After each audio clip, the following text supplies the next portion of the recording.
This is a collaboration hosted by Davine from Carmen the Chaos Homeschool and Shauna from Homegrowing Homeschool. The playlist will be linked and I'll add it into the bio, so do check out the other videos in this series.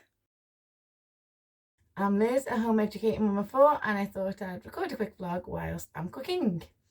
I'm doing a curry tonight in our pot chico, which you've just seen. This is my lovely pile of clean dishes you can see in the background there. I've been hard at work today, you know. I tend to have Sundays free, so that's when I crack on with my uni work and tend to get most of my cleaning done around the house because I have no children on a Sunday. They should get back later on this evening. So I'm making a big curry for when they return. I enjoy cooking. I find cooking therapeutic. And I usually listen to podcasts or watch YouTube myself, other people's vlogs whilst I'm cooking. But for today, I'd record my own. Just chopping up an onion, so you're likely about to see me cry. Me and onions do not get on. It's a love-hate relationship. They hate me, I love them. Just add so much flavour to food. So, things I don't do as a home educator. So I'm very eclectic, and this is because my children have very different learning preferences, learning styles, and different needs to each other. So my approach to their education is very different. Oh, I need goggles or something. Whew. Organic onions just seem so much more pungent. Oh dear. So anyway, I created bespoke education for each of them, because obviously I'm only home educating 2 now because my eldest ones have gone on to further education. So I created a bespoke system for them, and it's an eclectic education journey overall. This probably wasn't the best idea I've ever had, to be fair. So I don't actually follow the national curriculum. I do cover core subjects naturally, whether I include that as some sit-down work periodically from activity books, the occasional worksheets, or in some other activity like a tough tray activity or a game. These onions. Whew. I need to do next time. I'm just looking at my recipe. And I do share ideas of different tough tray activities and games that I play, both on TikTok and my main channel. The main channel has it all in a playlist, so it's easier to find all the topics there, and I am hoping that eventually I will get to the stage where TikTok will allow me to do. It just sets my OCD off having them all over and not being able to organise my vlogs properly on TikTok. Oh my word. Whew. So the curriculum when you're a UK home educator is optional, and I can find that it can actually be quite limiting. I'm making a Durban curry tonight. It's an African dish, and I'm cooking it in the pot chico. And we have a gas hob, so it still tastes the same. It's amazing. If I can never get the chance to do a fire time-wise, and I've been doing uni work all day, so I haven't, then I'll do it on the hob anyway. So I'm just uploading uni work as well. I'm like multitasking here, and I'm not doing the best job, am I? I do apologise. I'm still crying from these onions. Is anyone else really affected by onions like this? Yep, English kitchens are tiny. We definitely don't have an island. I am my own island. And never was a true word said. I'm just going to salt and pepper my chicken, and then I'll be back with you.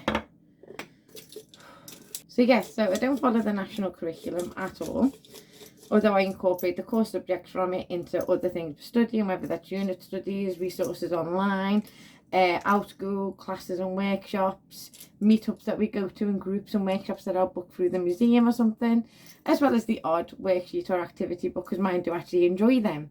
So I do them occasionally with them. And I find that you can get more creative within home education. So you don't need to be sat down doing your learning like that. And I also don't follow a set philosophy. Now, I do have a vlog on the philosophies of learning, and you can find that. It's really insightful because they do help, and it is informative. But personally, I'm quite eclectic. I take bits from all of them that work for me and my children, and we create our home education journey around that. We don't actually have any particular curriculum or philosophy that I adhere to. It's definitely more eclectic than that. I would just literally borrow from here or there. So if, say, a particular unit study I feel would be better suited to my child in a Montessori fashion, then I'll do it for that unit study. And for the next unit study, it may be something completely different instead. And in another unit study, I may incorporate something else. It may not be Montessori. It could be child-led. It could be unschooling techniques. I really do just mix it all up and bring it all in together to suit my child in that moment in time. So it's a very eclectic home education. And like I said, I do ensure that we cover key bits from the national curriculum. Although it's worth noting there is no ahead or behind in home education. I also ensure we cover other things that I consider key, that I think will provide them with long-term transferable skills. For instance, we learn about global politics and the history of global politics. We learn global history because every country reports things different. Honestly, the amount of times I've looked through different sources, had them translated by friends who are fluent in their languages, and found that they've completely conflicted across the board, like every country saying their own variation of that event, is unbelievable. We also cover geography because obviously that's important, but I focus on bringing it all to life for them. I also don't have a set timetable. Our day varies day to day. Now, we do have set times for certain groups that we do, like we go to nature meetups. We'll go to science groups, meet up in a lab, and they do elaborate science experiments there, with a group of varying age groups for that extra interpersonal communication skills. So each day can vary to the next, because in our free time, we'll work on whatever we're covering at that moment in time. So there's no set thing. So for example, if they're coming along on a certain area of maths, we may finish that off just to cement it in. If we're doing a history project, we may choose to focus on that day. It really does vary, and I try and gauge it from the children's moods that day, because obviously Anthony has PDA as well that I have to take into consideration. Let me just check this recipe right. I'm going to brown this chicken off because I'm just gabbing away instead of doing what I should be doing, which is cooking the tea. But that's life, isn't it? We all do that, I think. And my children do actually enjoy worksheets, so I do incorporate them, so you will see some of them in my videos, but that's because they respond well to them. Otherwise, I wouldn't use them at all. I also like to focus on life skills, transferable skills, so that they have a strong skill set regardless of what they choose to do later in life, whether they choose to go the exam route or not. And that's even more poignant in the teen years, because that's when we really need to start building them skills for the CVs and so on like that. And we can do that in the home education environment very, very easily. So they were a focus for my children when they were in their teen years. For example, William went to Young Farmers and he volunteered at a farm on a weekend. Tyler had different experiences because of the avenue she wanted to go into. So she did crewing at events. And back then she wanted to be a paramedic, which is still one of her goals now. So she did crewing at events. Great experience there, because she's going to be in a lot of event situations and she'll already be well versed to them. Let me just turn this chicken over.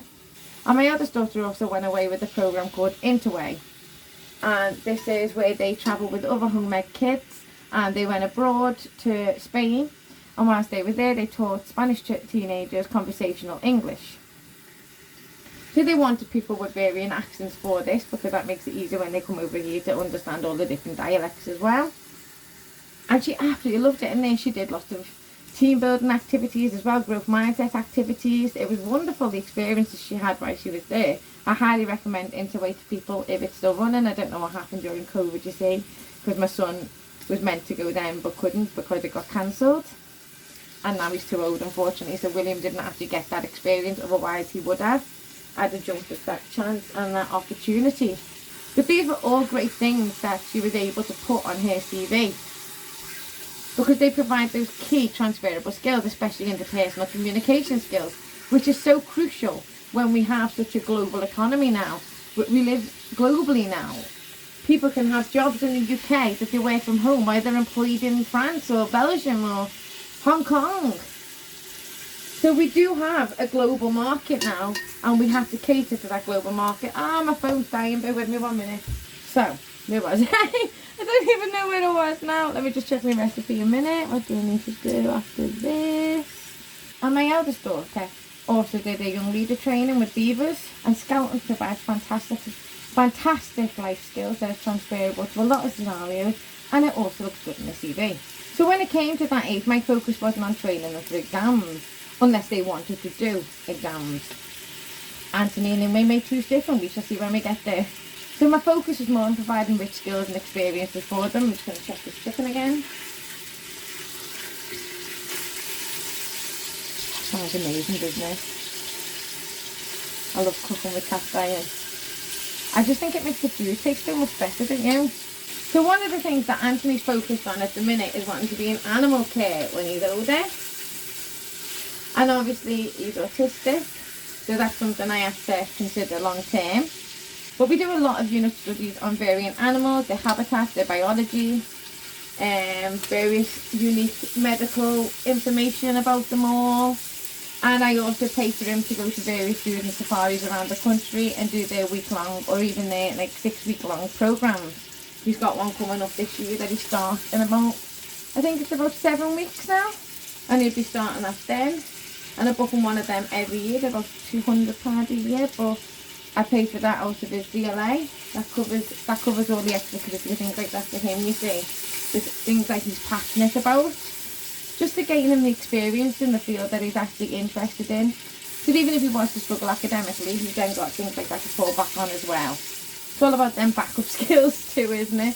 Because there's more than one plan in life, and life can go in many varying different directions. So we have to plan for all eventualities, I guess. And the way I look at it is, over 67% of working class students leave school without any GCSEs whatsoever. That's mainstream education. Over 67% of working class students don't have the GCSEs actually required to get into college, and college make them resit them alongside their vocational subjects. So that's always an option as well to any home educated child. If they do decide to go to college and you haven't put them through their exams yourself as a private candidate, that is obviously. Yet no one seems overly concerned that over 67% leave school without any qualifications. They're there for over a decade and they leave without any qualifications, but that's deemed acceptable because it's school. That's blamed on the child or the child's parents, not the school system failing them kids. And that's the difference. Because it is frequently brought up when you home educate. I love cooking in my computer, you know. Like genuinely, it's one of the most enjoyable ways of cooking for me. And degrees also very rarely end up in education these days, end up in careers these days. For instance, my cousin trained as a midwife, highly qualified, did all the training, was absolutely amazing at the job, had high responses from all the people above her. But could she find a job in the field? No, she couldn't. But she starts to pay off a university debt, of course. But she's had to seek employment way below her level of academia, because there's just not the job market out there for these anymore. I also don't do reward charts. Not only do they not work, but I have ADHD myself, and by the time I've stuck that second sticker on, I've forgotten that chart even existed in the first place. So it just didn't happen. Pointless all around, because not only do I forget, but my kids forget. Another reason I'm not a fan of reward charts is because they don't foster that inner motivation, that inner drive, that inner passion. They're doing it for external rewards instead of internal rewards, and that self-satisfaction you can get from completing something or succeeding in something. So that's where I go for with my children. So my children will regularly hear me say, I hope you're really proud of yourself. Or you must be really proud of yourself for that. Because I want them to feel that pride for themselves and to do it for that inner pride and motivation. I also don't limit tech. I incorporate it into our education. So it gets incorporated into our day-to-day living really, and what we're learning about that day. Whether it's documentaries, writing a review, putting together their own PowerPoints to then present to each other. Sitting down and showing them how to research facts. Showing them how to check sources and make sure sources are credible. So I try to model a healthy use of technology around them as much as possible, but obviously, yeah, they still have supervised access to things like YouTube and so on themselves. I also don't have a set classroom or learning space. Learning takes place wherever we are. We could be camping, we could be sat in the garden, could be sat snuggled on the couch. It really doesn't matter. And obviously we go out to a lot of groups and events too. So wherever we are becomes our classroom and our learning environment. I don't have a ground-worthy aesthetic either. Organised chaos in my house. Always is, always will be. But I thrive off that myself. I love organised chaos. As long as I know where things are and what we're doing, it's fine. Piles of crafts and projects and everything everywhere. It's brilliant. Honest. And obviously my house is also surrounded in bookcases, which you've probably seen, but that's because I am a bookworm. They're primarily for me. So what don't you do in your home education journey or your homeschool? Let me know in the comments, because I would love to hear your different views and how you facilitate your child's education differently too. Thanks for watching, and don't forget to hit like and subscribe. I'm going to get on with my cooking now. And just to remind you that there is a playlist and this is a collaboration, so please do check out all the other videos in the series if that is something you'd be interested in, as it will provide a well-rounded view of what people do and don't do in their own personal educational journeys with their children. And you will see that we're all different and we all do different things.